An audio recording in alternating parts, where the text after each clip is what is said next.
Yo, what is going on, Fortnite fam? Welcome to the Drop Spot, the official Fortnite talk show where we talk all things Fortnite, competitive, FNCS, you, me, all the things we will talk about on today's show.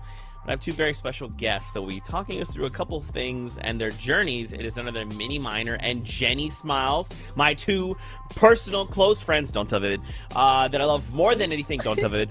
How are you guys doing? Oh gosh, well, I'll make sure not to tell Vivid that we're the faves, but I'm doing amazing. It feels so good to be here, be back with you guys, like the family, the Fortnite fam. But I'm so excited to be on the show. We have so many amazing things to talk about. Yeah, it's great to be back. Great to be with you guys again, getting to chat, and two of my best friends, don't tell Vivid, and it's great to be back, of course, always. Yeah, absolutely. Well, we've got a couple things we'll be highlighting here on the Drop Spot. We'll be starting things off talking from content to talent. So we'll be talking about how Mini Miner, Jenny Smiles, went from content creators to being on a broadcast, right? We'll be talking about, hey, there's a brand new season, Chapter 4, Season 2. What the heck? What's that all about? We got you covered. And, of course, one thing's off with just a little touch of competitive. We're discussing the grand finals of Major Number 2 and potentially thinking forward. What does Major 1, rather, what does Major 2 look like? There we go. I corrected myself. Don't worry, everybody. So before we kind of get too crazy, in case for some reason people don't know who both you guys are, do you want to just take a second? Just tell us a little bit about yourselves. Yeah, so my name's Mini Miner. I do content on my own platforms. I do streaming, video creation, all on Fortnite. And I've been a part of the FNCS broadcast for nearly a whole year now. So working with Zeke for a whole year, nearly. So it's great. Yeah, Mini, so wait, what did you do like before that, Mini? Because I just met you too, like knowing you doing the FNCS stuff, but like I don't really know much about what you did before this. Yeah, I was just sort of creating my own content. So I was doing my own videos from a very young age. I started when I was 14, so just making loads of random videos. I had my own little radio station when I was 10.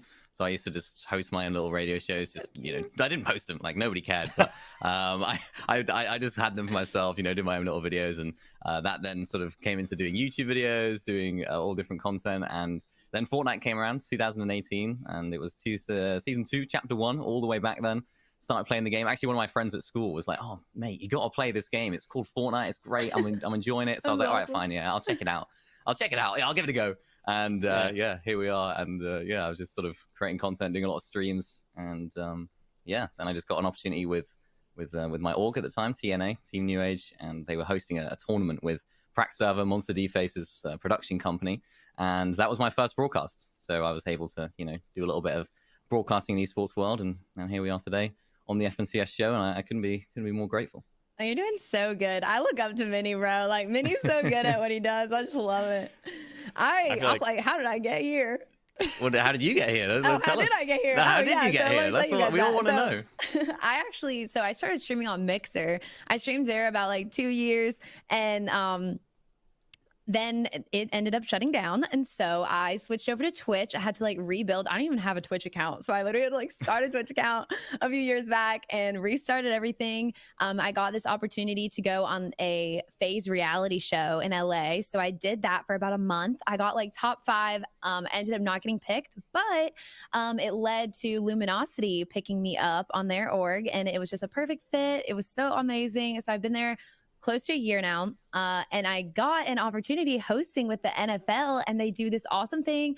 They include like Fortnite, and they play with NFL players, content creators. So hosting that was so much fun. I felt right in my space, being with the camera, just talking to people. I love to talk, if you can't tell. But anyways, so I just was like, this is exactly where I'm meant to be with this whole broadcasting thing. And I got an opportunity with the FNCS because they were like, well, you played Fortnite forever. Like, you've done the broadcasting. Like, this would be a perfect fit. And I was like, heck yeah, sign me up. So I got that opportunity. It was so fun. I did the Major 1 for 3 weeks with all of you guys, and it was a great time.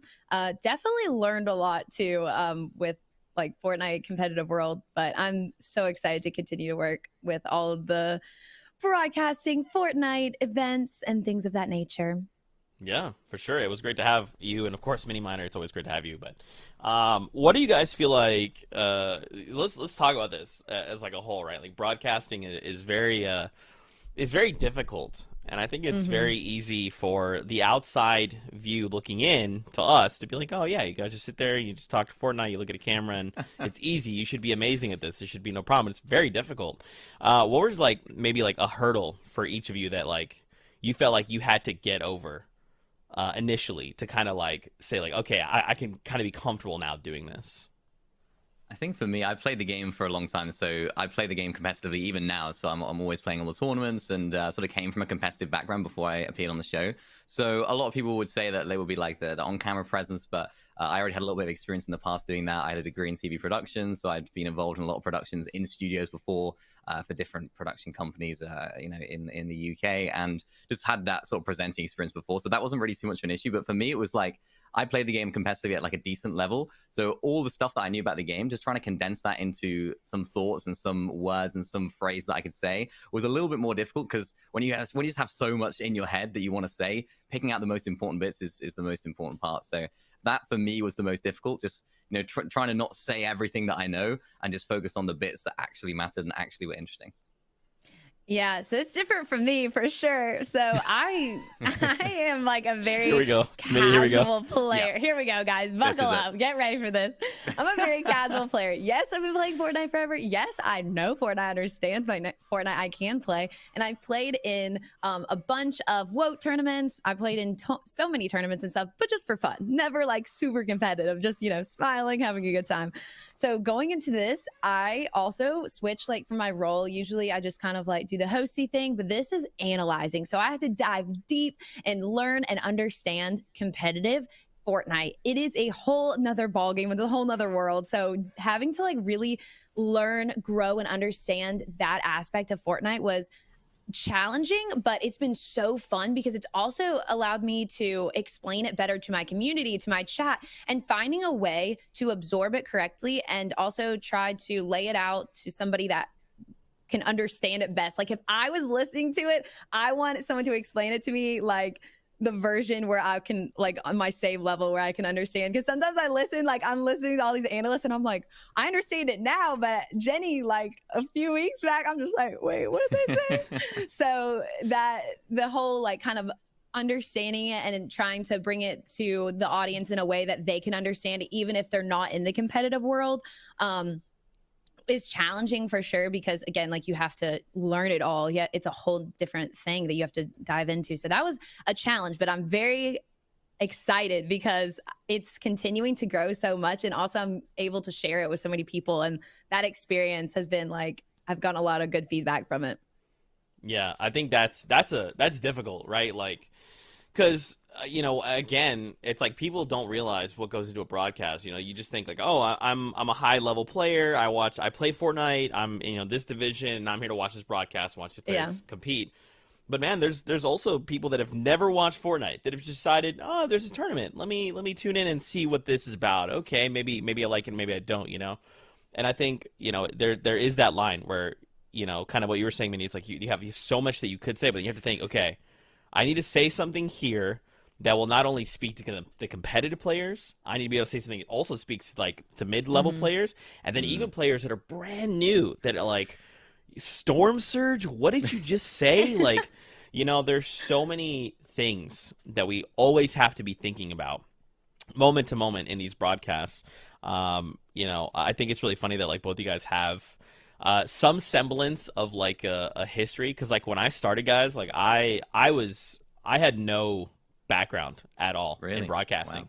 Wow. Oh, wow. I just walked in one day back in the days of this other game Epic was making called Paragon, and they were like, hey, we got this tournament coming up, and I was like, hey, I want to do that. I feel like I'd have a great time talking about that game at a competitive level. And they're like, sure. And then I was like, wait, what's Fortnite? And they were like, well, I mean, you did the other one. Do you want to do this one? And I was like, yeah, I'll do some Fortnite. Why not?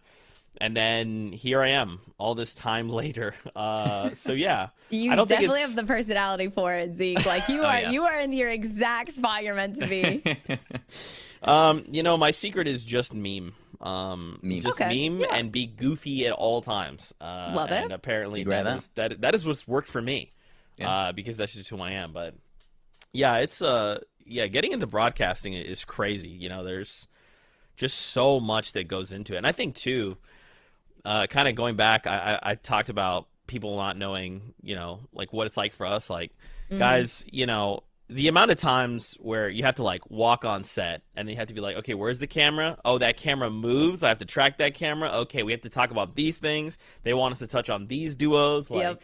there's so much that goes into broadcasting. I feel like a lot of people don't really know about, do they, Minnie? No, they don't, and it's the same with just any FNCS show in studio. It's always got that level of depth and detail that you need to go into, especially when we talked about before about the vast wide spread of players that there is in the game. Just have high level competitive players who are watching. You have the lowest level people that are just tuning in for the first time. So combined with all the lights and all the cameras and all the people in your ear telling you've got a time or you haven't got time, or who you need to talk about. It's just about like trying to condense all those thoughts I mentioned earlier into something that is actually interesting, because most of the time you're just saying the best points that you can. So just like, how can I think about which of those points are the best while in that environment, while you got thousands of people watching you online, behind that camera, you got people in the back, all the production crew that are watching as well, and sort of watching it all go down. But for me, it's just like that is the difference. That is the difference to me from going like a streaming room to going into a massive studio like that. Yeah, I was going to say too, like you're in the comfort of your own home when you're streaming. It's very chill. You're very just like, okay, I do this all the time. I even in high school, like I did broadcasting. I was on like the Tiger TV. It was like a news show for our school, but I did like all that stuff. But it was all things that like I was the producer and also like doing the show. So in this sense, when in the broadcasting world, you have somebody like, putting you where you're supposed to go, like producing it, what you're supposed to say, what you're supposed to do, all that kind of stuff. You have say in it. Like, obviously you study what you're supposed to do and what you're supposed to say on the players, and like you learn so much. But again, like too, you're like, okay, well, I'm only gonna have time for this amount. I want to make sure I say this, and then they're in there, and then they'll talk in your ear, like, okay, go over here, walk this way, or do this, or we don't have time for that. And I'm just like, okay, just gotta stop into it, and like you gotta be ready on your tiptoes, like for what's next. So I think it's something that you adapt to, and it's not anybody can just be up there on that stage. And I think, it's some people just think, oh yeah, like they're just watching it, and they're also watching, like, they don't see rehearsals. Like there's rehearsals, there's practice, time goes into it. It doesn't just happen. Like you don't have that high quality of show with just like without practice and without like thorough thoughts into how they want it to be shown to the audience. There's just so many little details that make it run smoothly that we have to perfect as like, the cat or as the talent on stage. And I think, people see that and they're like, wait, maybe we have a little bit more respect. They've been putting in some hard work behind the scenes. I mean, it's just like there's so many curveballs as well. Like we rehearse everything, obviously to make sure we know where our positions are and what we're generally going to talk about. But especially when you're an analyst, like I don't know what Zeke is going to say when he throws it to us. Zeke could ask any question. It's like, oh, you got to be ready for it. So and it's the same with the game as well. A game could go completely unexpectedly, and you just have to adapt and think like, okay, how can I present my thoughts and present thoughts that people are actually interested in, and not just things that just have already happened on the screen that we've already seen. So literally, as an analyst, it's difficult, right? You're watching Endgame and you're as it's happening, you're like, okay, oh, this is happening in this team. And you're like watching 6-9 screens and you're like, okay, all these players, all these teams, and your brain's working a million miles an hour. And you're like, okay, the lights are on, the camera's on you. What are you going to say? Hey guys, so let's talk about this. And you have to like process it so quickly. I think there's like a lot of process time that you have to almost like speed up so quick. Usually I think if I were to have like 5 minutes in between games, I could be real deep. I mean, you could really be like super comfortable, but having to go up there and be like, wow, I just watched all that. Like, how do I break this down smoothly in the right way that it can be, absorbed correctly? Like, it's definitely a challenge. It's definitely not easy. Yeah, and when you layer that on top of like, we as like the talent team, the group of people that are there to put on the show, we have this like narrative we're trying to tell, right? Like this story we're trying to weave in through this whole thing. And then so you might have an amazing point, but you're like, that doesn't matter because like that's not part of the story. And like sometimes we'll just go with it. We'll just be like, hey, by the way, this little thing was super cool, because we do want to like highlight all the cool things we see, right? There is a very limited amount of time we have on a set at any given time to do anything, right? And that's outside of like, we get there and they're like, all right, guys, everything's good. Everything's looking great. And you're like, here we go. 3, 2, 1, you're live. Everything just broke. Hey, you have to fill. Everything is broken. Don't mess up. And you're like, everything's on Okay. fire, and now I have to like be here and make sure just have like to you as a adapt. viewer, yeah, Yep. and you as a viewer, you can't know if at Yeah. any point you as a viewer Yeah. like, hey, did something break? We've done something wrong. So Yeah. like for True. us too, it's like, okay, everything's breaking. I'm looking at Mini Miner. I'm like, okay, bro, you got me, and he's like, I got you. And I look at Jenny. She's like, I don't know what's happening. I'm like, me neither, Jenny. You know, like Let's go. it's- Like, just do what you got to do. Adapt. Make it as best as you can with any circumstances that happen. I think too. Yeah, like that adaptation is so vital in any like broadcasting world. You just have to, it's live. Like it is going. Like there's not much room for errors or mistakes. So you have to like roll with the punches. And I feel like y'all do that flawlessly though, because there's been instances where that has happened and you guys have made it work. Like I didn't even know what was going on, like until I like looked at the chat. You're like, oh yeah, the screen's broke. I'm like, dang, y'all, I had no idea. And like I'm on the team, like, and I'm just watching you guys. And I'm just like, you just do it so well. So props to you guys for that. That's so great. Yeah, it's difficult. I think. I mean, you get a lot of like curveballs thrown in. It's like something hasn't worked, or something's gone wrong. But I think it just comes down to like how much have you prepped. Like if you've prepped enough for the show, if you know your stuff inside and out, then it's no problem, right? We could talk about Fortnite for hours and hours and hours because I know from a personal standpoint, I always like to over prepare for shows rather than under prepare. So if something like that does happen, I've got a whole list. I've got a whole document full of notes on every single team. So if something goes wrong, here and there, you have to fill for an extra 5 minutes, you have to talk about a team, then it shouldn't be too much of a problem. But that's literally just how you kind of get through that, is like the work you do beforehand, just to make sure that if something does go wrong and something, a little curveball's thrown in, then, it's not too much of a problem. But there's always that slight level of panic where it's like, oh no, we're not in the game. What do we say? The preparation what do we do? It's so crazy. I think that's what I didn't know going into it too, because like I would just go up there and be like, "What's up, guys?" Da-da-da. Like talk about what I know. But the prep is crazy. Like having to study the in depth of the teams, how many FNCSs they won, what duos they used to be with, who used to be with who, what's the not the beef, but like what's the drama, like what's the stories going on with all these teams, like and NA and EU, like you have to separate them. Like, oh, that team doesn't play on this like region, like it's just coming into it really not being crazy familiar with a lot of the teams other than like like the top teams. It's definitely like, whoa, it was just like a whole bunch of preparation for me. I think it was easier after I like kind of figured out my flow of like how I'm gonna study and prep. But yeah, I think prepping is like, if you go out there without being prepped, like you're done. I think though, like that was one thing I appreciate about you, Jenny, when you came in. You had done prep, but it is, man, competitive is just so different, and you can't really be ready for it until you're in it. And so, like, what I liked was that you came in, you're like, I have this knowledge, but like, how do I focus this? And then like immediately we just all had to rally behind you, and be like, okay, let's just help like put Jenny on the right track. We just have to point her in the right direction. She's got the knowledge, but like we just have to make sure you're saying it this way. Exactly. And like I think that's what's like vital in a show for all of us, is like, even someone like me, I've done this for a long time. I feel very comfortable on set. Man, I could fill, give me a time and I'll say yes. Like I will fill any amount of time, but there is still, you can never be satisfied with where you're at. There always have to be growing. You always have to be learning and saying like, okay, this isn't the end. If I ever become like, if I get to a point, I'm like, yeah, this is fine. I'm the best I can be. Like, I'm doing something wrong. Like there has to be a level of, I want to become better at this. And so I think, like when it happens for all of us, right? Like we come in and we're like, hey, what? I want to talk about this. Did that sound weird? And we're like, no, it sounded great. And like, even if it sounded amazing, you'd even have those moments of like, did I make a mistake? Right? Like, because again, you kind of touched on many, but there's so many people watching. Right. It feels like you can't make a mistake. The pressure is on. Yeah, the pressure is crazy. And yeah, like even to kind of double back on like, when everything breaks, it's like even the pressure then mounts times 2, right? In those situations. So like, what do you guys like do to help orient yourselves in those situations? Because like, I know they happen. They're not frequent, they happen every now and again, but they happen, right? Yeah. I just usually take a deep breath. I'm like, all right. And then I'm just thinking like, wait, pause. I'm having a conversation with my Fortnite fam and my friends. Like y'all are on stage with me. So if it was just me up there, I'd be like, no, I'm just kidding. I'd figure something out. But it definitely is a lot more comfortable having your friends on stage, like having, being able to bounce off each other, lean against each other for you know, whichever topic you guys are on.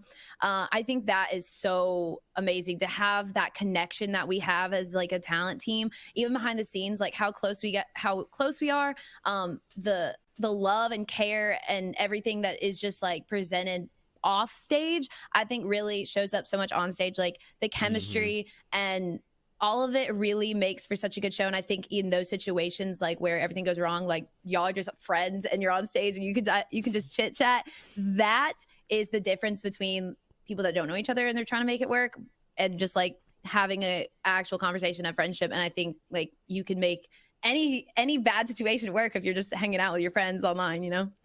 Yeah, it's true. I mean, that's exactly what it is. The chemistry is most important, isn't it? It's just, you know, we even hang out, we watch movies together, we'll you know, we'll chill, we'll chat, like we'll go to dinner and stuff like that. Like we are we're very close off camera as well. And I think you know, most people don't see that, of course, but that definitely helps when you're on camera as well. And another thing is just having that confidence in yourself, just thinking, you know what, okay, I know my stuff, I know I can talk about this. As Zeke pointed out earlier, you know, you can have those moments of self-reflection, often your own, you know, worst critic in a sense, where it's like, oh, I could have said that a little bit better, or I could have filled that a little bit better. Maybe I go in more depth on that team, or I take the depth out of that team.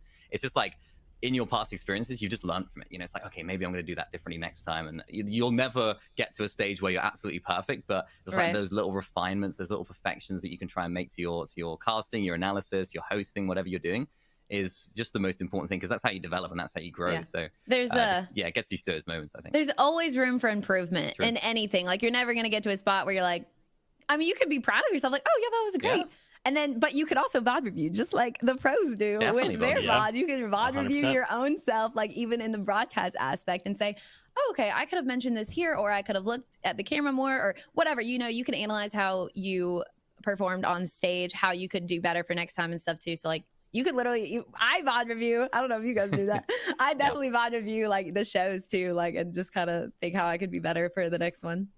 Yeah, I mean, we're only human, right? Like, exactly. We're just trying to do the best we can. I think that's my biggest takeaway, like from a viewer perspective, is like just making sure people understand that it's not just like even just us as Fortnite talent. There's other games out there, right? And the people behind the scenes, they are pouring everything they have into making this broadcast amazing. And they might slip up and say a word wrong or call the player wrong name or whatever, but like they are still giving everything they have to this broadcast. So like, just appreciate them. You don't have to say like, hey, good job, though that's nice and appreciate it. But like, hey, just be like, hey, this is a tough job and they're doing the best they can. They made a mistake. Let's just stay with them. They got this. Like, you know what I'm saying? Like that would be my biggest I hope someday all of the world can understand that this is very difficult. I think the pressure too for me coming in was also that I'm a female in the space too, and I think women in Fortnite is growing. Like it's definitely like there's so many amazing women in Fortnite. You can just know from like the WOT tourneys, from this everything coming up, like we're here to shine in the Fortnite space. But I think too that pressure of like seeing a female speaking about Fortnite, I have that pressure to think, okay, like I have got to step up and like I honestly kind of like prove and show and represent women so well, like in competitive Fortnite. So I think that was also like a pressure for me, that I wanted to make sure that I said as much as I could, like correctly, and present everything well. I mean, our talent team as well, like we all sort of build each other up. There's always that sense of a team aspect. I think that's what I really like about the way that we do things at the FNCS and behind the scenes, that a lot of people at home wouldn't even see, but it's just that we are good friends off camera. We are, it's not fake. We don't hate each other and then go and pretend to be friends and, oh, hello, Zeke, how's it going? But no, we are actually genuinely friends off camera. We do bring each other up. We do help each other improve, because we're all in the same boat. We're all in the same situation. We know what it's like to go out on our first time and, mess up a few words, mess up a mid-game segment, whatever it may be. But we've all been there. We've all like experienced it. So I think just for everyone in the team, just to help each other out and really build each other up, I think that's my biggest thing that I enjoy about being on the FNCS, because like everyone is just so friendly and everyone's nice to each other, and we all just want the best for both each other and the show itself. So I love it. Yeah, super quick. Do you guys have a favorite memory? What's your favorite memory? Favorite memory? I mean, so for me, it was just like my first time on the show. We were doing rehearsals, and it was just like it was a weird experience, because we were like stood on the stage. I think it was me and you, Zeke, and it was one of those situations where I looked at everyone on the stage. I looked at the cameras and stuff, and I was like, I've been in this situation in a dream. It was a really, really weird situation. What? I was like, this is actually like happened before. It was like a deja vu moment almost. Yeah. And I was like, this is actually happening, because like I've watched all the broadcasts since the very beginning, season X and whatnot, but I was like, I've gone from like watching and doing viewing parties on my streams to actually being here in person, on camera, on set, like with all these people that I've looked up to for so long. It's like, oh my, like this is happening. Like that was like, it's a weird thing. It's a weird like small moment, but that is always something that I think back of as like, yeah, that is like the moment where I was like, this has actually happened. Like that was a surreal moment. You were like, wait, you dreamed this, like I dreamed about here it. That yeah, I love was like, it. That's whoa, awesome. it's Zeke. He's real. I can see him. This is unbelievable. Like I've seen him in like summer skirmish and everything, and it's like now we're on the show together. It's that for me was like my one moment where I was like, wow, this is cool. Oh my, I like, okay, for that, like I loved when we came out and we had to do the little like handshakes or like the fun like things that we got to do with each other. I think that was so fun for me. It just kind of showed our personalities. Like that was goofy and silly and fun. But the whole like the experience in a whole, I cannot pick you out a single point because like it is just all so good. Like it is all so good. I think one funny thing I was gonna mention just about like the content or just like the broadcast team. My first night there, we went to dinner. Oh, and no. I know it's funny. I think that everyone should know. We went to dinner and I got up to use the restroom. And when I came back, everyone was gone. And I was like, oh my gosh, they hate me. Like they left me, like whatever. And the lady like comes and brings the bill. And it was a bill for the entire table. And I can't read Danish. And it was like $600,000. I thought, I just pulled my card out. I'm about to pay. And then everybody starts running back. They're like, no. And it was just so funny. It was like, oh my gosh, I don't know. It was immediately like, wow, you're already bullying me, but like out of love, And it was just, I felt like I was a part of the family after that. Yeah, we clarify. I wasn't there. I wasn't there, so nobody say nothing to me. I wasn't there. No, Zeke wasn't there. But I was in a meeting. It wasn't my idea though. That's right. For the record, that really made me feel like when somebody praise you like that, you're like, dang, I'm loved already. Like that's great. It was like an inauguration. It was like, Jenny, she's here. Let's just make her pay for our food. Why not? I think to put Jenny on blast for a moment, I have a favorite Jenny memory. And it was actually one of the nights we had movie night. Okay. Okay. Oh. Yep. Jenny already knows. Jenny is talks about being a cheerleader or talked about I was a cheerleader growing up. Blah blah blah blah. 10 years all-star. Thank you. So we're like sure, like okay. So she hops up and she's like, hey, like I will pick someone up right now. And so like we all kind of look at each other and like, Vivid's like, yeah, okay, I'll do this. Vivid being the natural guy that he is like, yeah, okay, all right, sure, yeah, let's see then. Levin like, yeah, I suppose I can help, being tall, big, strong Levin. So Jenny like goes, she's like, hey, put your hands, lock them together, lock your fingers, and then like hold them up, right? And then we're just gonna put them up there. So we're like, okay, sure, that sounds fine. And then, like, they drop. She picks up Vivid. They shake for a minute, and then she puts him down. Levin's like, dude, I'm out. I don't know. I don't want to do. I don't know that I'm comfortable doing this. I was like, I got this. Yeah. He steps away. Now, naturally, we're all talking about what we witnessed. We're all like, Jenny, that is crazy. I can't believe. Jenny's in the corner. Now she's still talking to it. She's like, hey, listen, if you want, I will pick you up solo. Vivid's like, wait, what? I hear this. And I kind of like look over. I'm like, are you gonna try and solo pick up Vivid? Listen, Jenny is a small individual. Vivid is not much taller, but he's still very swole. I immediately go, hey, Jenny, and she is full picked up Vivid and is sitting there for like 1 second, and everything stops. Everyone freezes. Everyone stops talking and looks over at them.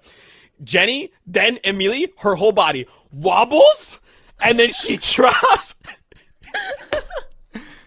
She drops Vivid. That was there was a bed. There was a bed behind it. He fell on the bed. Okay. Minnie, I remember immediately looking right at you and just being like, "What did I just see?" That was, talk about a memory like that. That's something that completely happened randomly. And I remember seeing it. I was just like, why have you done that? What's that you doing?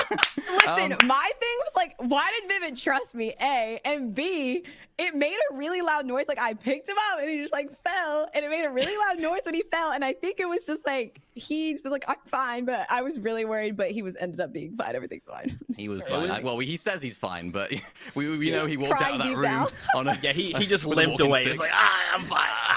That darn Jenny, she's done it again. Anybody that wants cheerleading tips, come to me. I'm obviously your girl. Don't do it. Terrible idea. She almost killed David. And it almost happened. Well, hey, that was a fun conversation as far as being talent. There's just a couple more things we do want to talk about here on the Drop Spot. But kind of before we do go saying goodbye, let's start with the brand new season. Man, guys, listen. The inner anime lover in me is like freaking out. All right, Chapter 4, Season 2 is amazing. Mega City. The new bottom right half of the map is just grown by like what 30% or something like that, some crazy number. Everything is wild. New guns, new things. What has got to be your favorite part of this brand new season? I love everything about it. I love the whole look of the new biome. I think that's my main takeaway. It's just like, I actually went into replays. I turned up my settings up to epic, like literally everything on epic. And I went into the replays, had a few cinematics, looked around, and oh my goodness, it looks amazing. I was looking at it, I was thinking, this is Fortnite. Like, this is actually Fortnite Battle Royale. Looking at the mega city, the new POI, it's absolutely beautiful. And you just wouldn't ever expect it to be in Fortnite, but it is, and it's real, and it's so good. Dude, it like transports you into a different world. You're like, you have to double think, wait, did I open Fortnite? Like, is that the game I'm playing? Because you're just like, this is so new. And I think that's what makes it really exciting, because people that have played Fortnite for years and years and years always look forward to new seasons. And when they do something like as incredible as this, it is so refreshing, even as just a casual gamer, but like in competitive, it opens up so many more doors and avenues for different, IQ plays. Like, how are we going to use these railings? How are we going to do this? How are we going to do that? And so I think that it is just so exciting to see how these players are going to, change the meta from like, now there's not hammers. You got the kinetic blade. Like, that's what's in the game now. So how is that going to look like? What, speaking of just like Meta City, it's 4 POIs in one. It's huge. I'm thinking, how many teams are going to be landing there? Like, that's going to be so exciting to witness. And then, again, just all the new weapons in the game.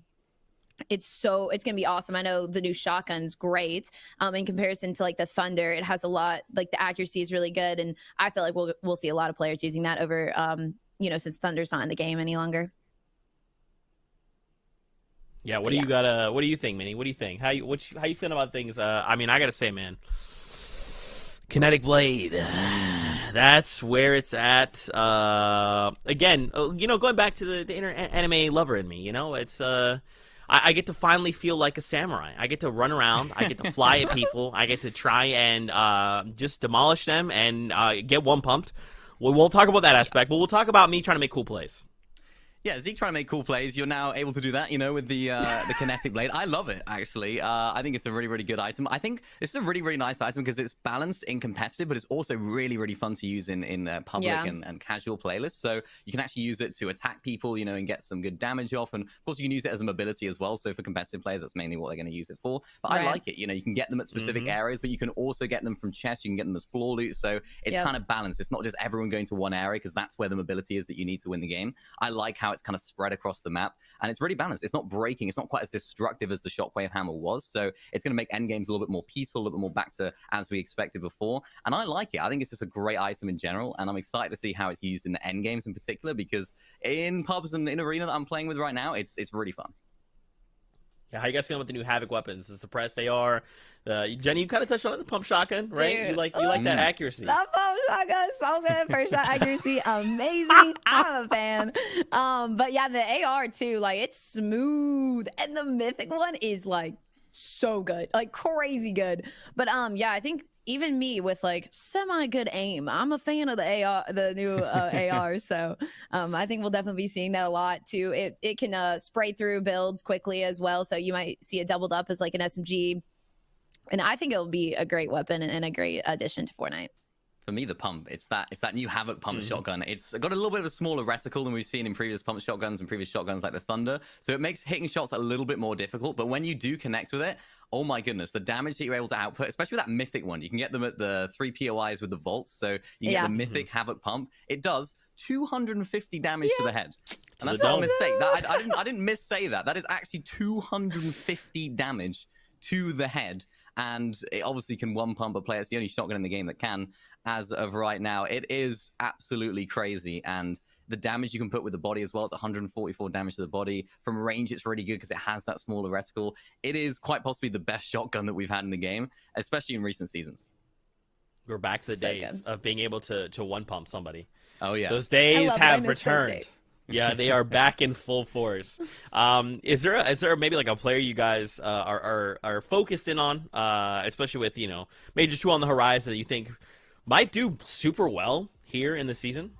Yeah, for me, it's Swizzy on EU. Now, I want to focus on Swizzy because he's one of the players that has actually moved just to EU this season, or last season, playing in the Grand Finals. And they actually were second in Grand Finals after day 1. So they were doing really, really good. This was almost an unheard of occurrence. One of our other regions, of course, came from the Asia region, won FNCS in Chapter 2, Season 8, and has had some pretty good performances throughout the season, or Chapter 3. And Swizzy's just performing at a very, very high level, especially coming into the new, the new region for him, the new environment that this duo are in. Shimoki and Swizzy, they played really, really well in FNCS. And on the show, I actually refer to them as potentially the new Malibuka and Murstache with the way that they play. They're playing those mid-ground layers really, really well. They're playing those sort of pre-edit plays really well as well. I'm really enjoying seeing them play. And they're playing with such aggressiveness. They're playing with such a confidence in the games, which we don't usually see. I think when teams go over to a different region, and especially a bigger region where there's maybe the average player quality is a little bit higher,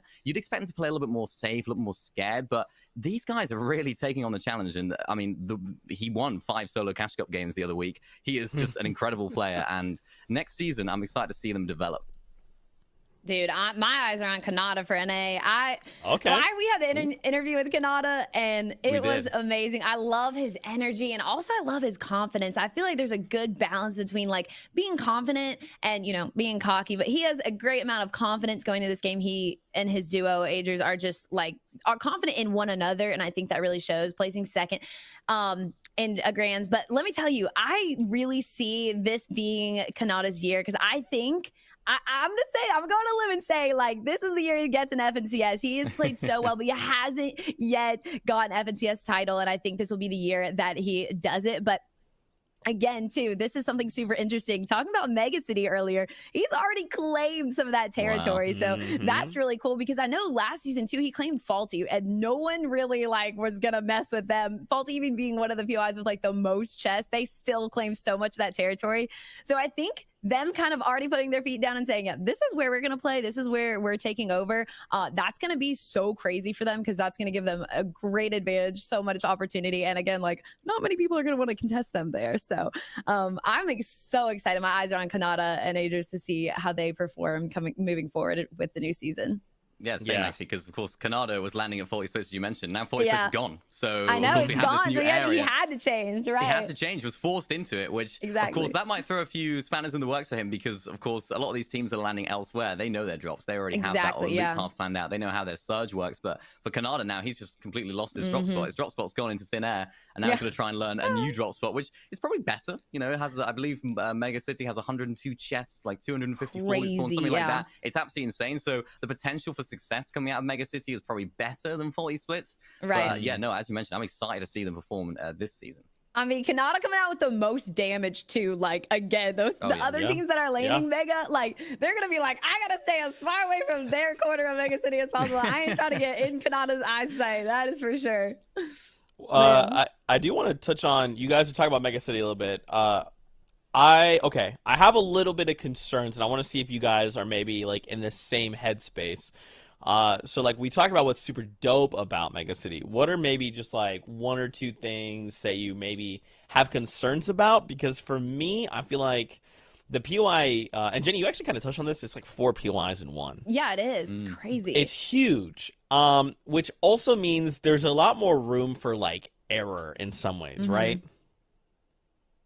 Oh yeah, no, for sure. Like it's I want to land there, and also I'm kind of terrified to land there because again, like you don't know how many teams are going to be landing there. Obviously, there's drop maps. Like I mean, not drop maps. The they're going to claim their territory. Yep.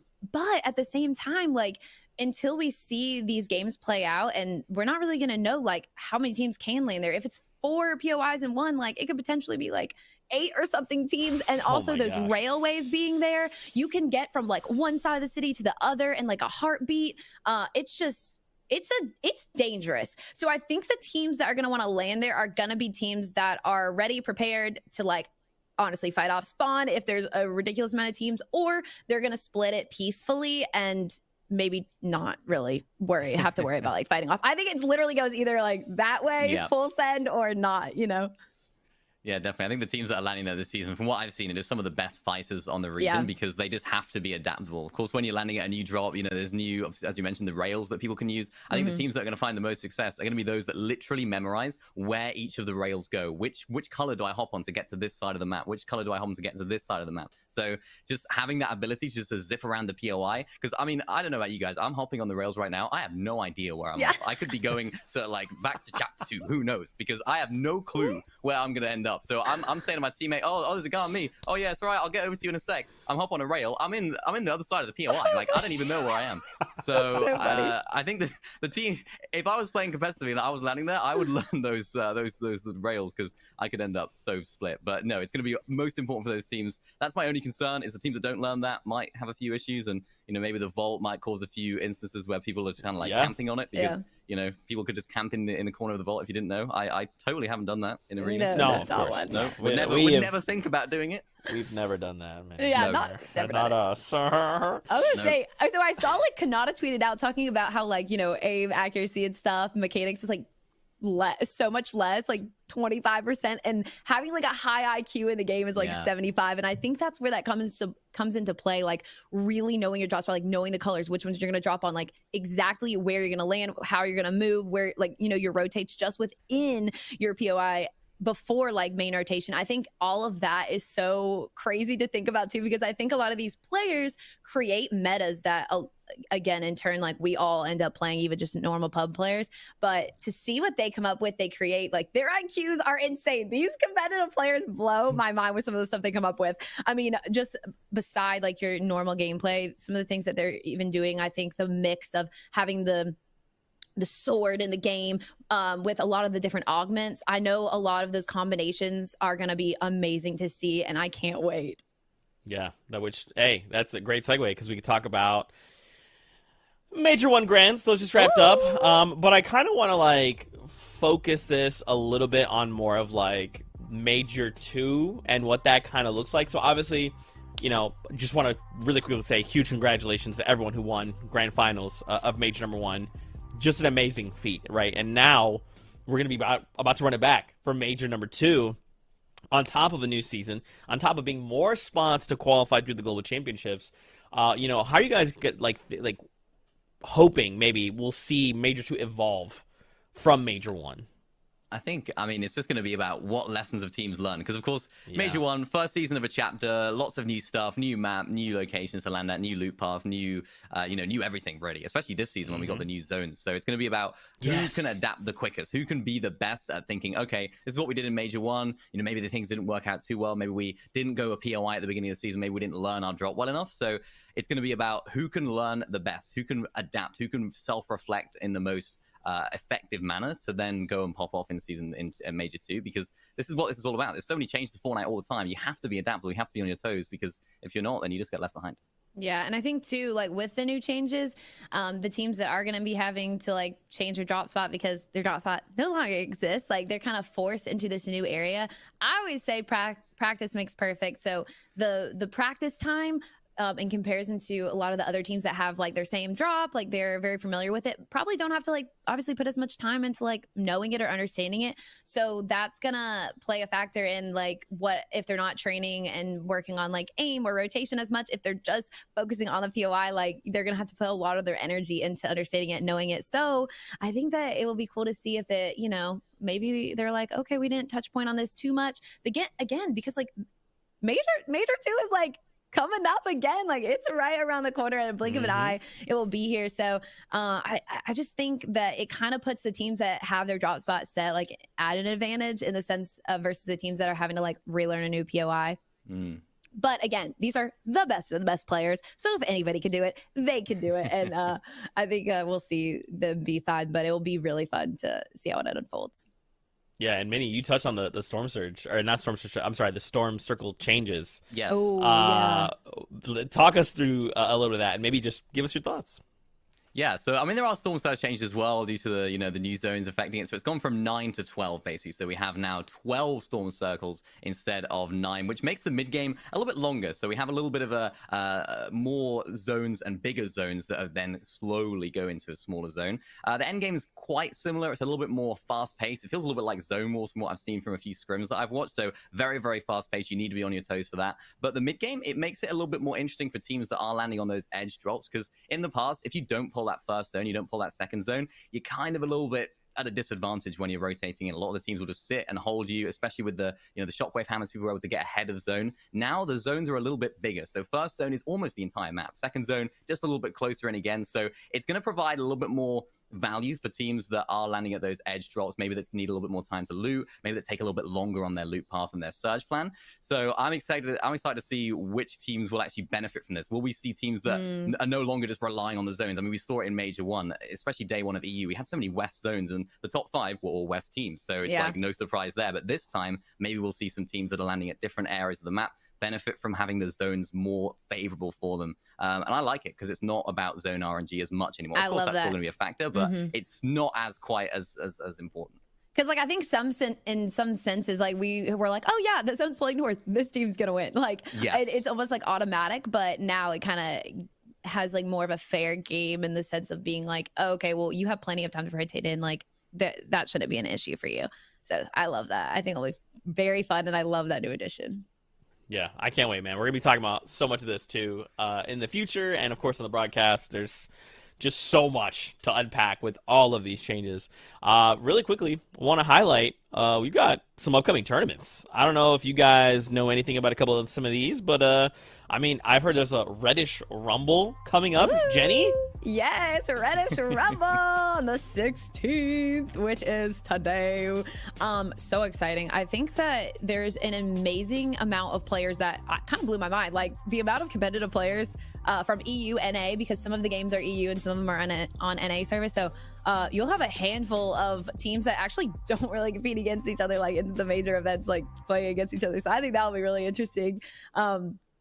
But yeah, it's going to be a blast. It's actually co-ed. So 1 girl, 1 guy on each team. And I love it. I think it will be very fun. We're getting so many of those little co-ed cups. It's great. Yeah, I mean, I love it personally. Like, we're getting loads of new sort of third-party tournaments coming in, mixing in with the cash cups in-game and the victory cups and all that. It's just like so much going on in the competitive scene. And I like these because it sort of brings the community together. Maybe you're going to play with someone that you've never played with before, earn a bit of cash as well, potentially. But most importantly, just have fun. Yeah. I love it. There's a couple more, too. For all you college folks out there, we got a collegiate tournament coming up. I mean, that's absolutely wild. We got PlayStation Cup coming up. We got Mama Benji Trios Cup. What the heck? There is so many ways to get involved in all things Fortnite. If you want to hop in, you want to compete, you want to start preparing yourself and potentially moving on up to the FNCS, maybe. I don't know. Maybe you're just like, hey, let's just compete. I mean, there's just so many different ways to do that. And I think that's got to be my favorite, right? A thing about competitive is not just FNCS, just not just that 1%. It's like, hey, look at all these crazy things happen, all these things going on. Yeah, it could lead the way right into you being in the FNCS and playing against these crazy players. Like you could be the crazy player. Like you just gotta put in the work, play the tournaments, practice enough, and it really could be you. Yeah, I mean, big shout out to Mount Benji Fisher, of course, Trio Cup on Friday. That's going to be amazing. I'm going to play in it, actually, so I'm excited. I think I'm playing with Levin, so that should be fun. I know Levin is a bit of a Fortnite grinder as well, so that's always good. But no, I love these like creator cups as well. We've had one with Queasy. We've had other tournaments in game, which is linked to creators, linked to pro players. I love it so much because it just again brings the community together. It brings faces to people that maybe don't know. Maybe people don't know Mount Benji Fishy, but now she's a lot more exposed to a whole new audience, which is amazing. And I think she deserves it. She's a great content creator, and I see her play all the time, and she's always grinding the game. So definitely deserves it. And I'm excited to play it. So it should be fun, man. I was gonna say big shout out to speaking about the women in Fortnite, the WOT tourney that just happened Yeah. was amazing. I was able to play in it, and we also had just big shout out to Somerset and Vanessa. Vanessa being newly signed to LG, my team. So we're teammates now. So gotta shout my girl out. She did so good. Her and Somerset are like a force to be reckoned with. They're crazy cracked at the game and just up and coming. Like wow, like it's so crazy to see. I know Summer has been grinding so hard, and I want to see her in the first one with the FNCS for sure. She could. She made an Elite Cup final last season, right? I believe it was. Yes, was it the last Elite Cup final of the season? So she's doing great. I mean, I always love watching her streams. Vanessa, likewise, as well. Just fantastic comp players, fantastic content creators as well. And I think that's what I really respect and appreciate about these two creators is not only are they able to balance creating content, creating fun vibes in their streams, also being able to play at that high level. Insane. It's not difficult. You know, it's really not difficult at all. Putting in the grind, putting in the hours, VOD reviewing scrims, we see them doing it, and we see the results when they do play in these tournaments. And you know, I mean, they're just dominating on it. I think is it Somerset's second championship here? So I might be wrong with that. Maybe third. I think she has I think she's won this might be her third in a row. I don't want to say that, really? But I know she every single time there's a WOT E3 straight, I'm like, Summer's winning, Summer, and she's just crazy. She's dominating it. She's really good. Yeah, it's cool too just to know like so at Invitational we had an opportunity to speak with Somerset on the broadcast. Vanessa was interviewed like on the stage. And then now, like, even on the FNCS, we talked with Vanessa. And then now, come later, whoa, they're just like, yeah, we're just winning. No big deal. We're just kind of some of the best. Just us doing us, you know. Like, it's so sick, man. Yeah, there's just so much to be excited about in the world of Fortnite. There's, like, something for everyone out there, right? And we hope that all of you have, of course, enjoyed the ramblings of us as we talk about crazy things like Vivid just being thrown. Because Jenny just launched him because she thought she could hold, I don't know, you know. Yeah, bye, I was here. But yeah, before we say goodbye, do you guys want to maybe closing thoughts? Where can people find y'all? Yeah, so you can find me on Twitter, you can find me on YouTube, Twitch, just search up Minimani, you should be able to find me, and yeah, it's been great to talk to you guys again, and I really enjoyed the podcast. I'm excited for this season as well, so make sure to tune into all of the FNCS and all of the third-party tournaments as well that have broadcasts. Make sure to watch them and support, because it's what this community is about, isn't it? We're about building each other up, we're about making these events great, and I'm excited to see both in-game and external tournaments thrive this season. Oh yeah, and like I said, like we are family. That includes you that is listening. You are in this Fortnite family, this talk show. Like you're just in a chair sitting over there listening. You are a part of the conversation. So thank you for participating and supporting all of us here. But if you guys ever want to find me anywhere, it's Jenny Smiles on Twitch and then Jenny Smiles TV on all my other socials. But yeah, I was so grateful to be here with you guys, and I miss you guys. It's so good to be back with you guys. I know. I miss y'all so much. Hopefully we can see each other soon and we can do more movie nights because those are easily highlights of my life. Yes, without lifting, I think. Yeah, without launting Vivid. So what you're saying is like you want me to pick you up in this hand. Okay. Anyway, I like my back. Actually, I don't want to be broken. I need my hollow bones, please. Thank y'all so much for tuning in, and again, please go follow these two incredible people. They're amazing, and of course, thank y'all for tuning in, for listening, for watching, wherever you're doing that. We appreciate y'all so much. Remember, Major 2 right around the corner, and of course, we'll be back with episode 4 of the Drop Spot in just a couple weeks. So until then, we love you. Keep yourself safe, and we'll see you on that battle bus.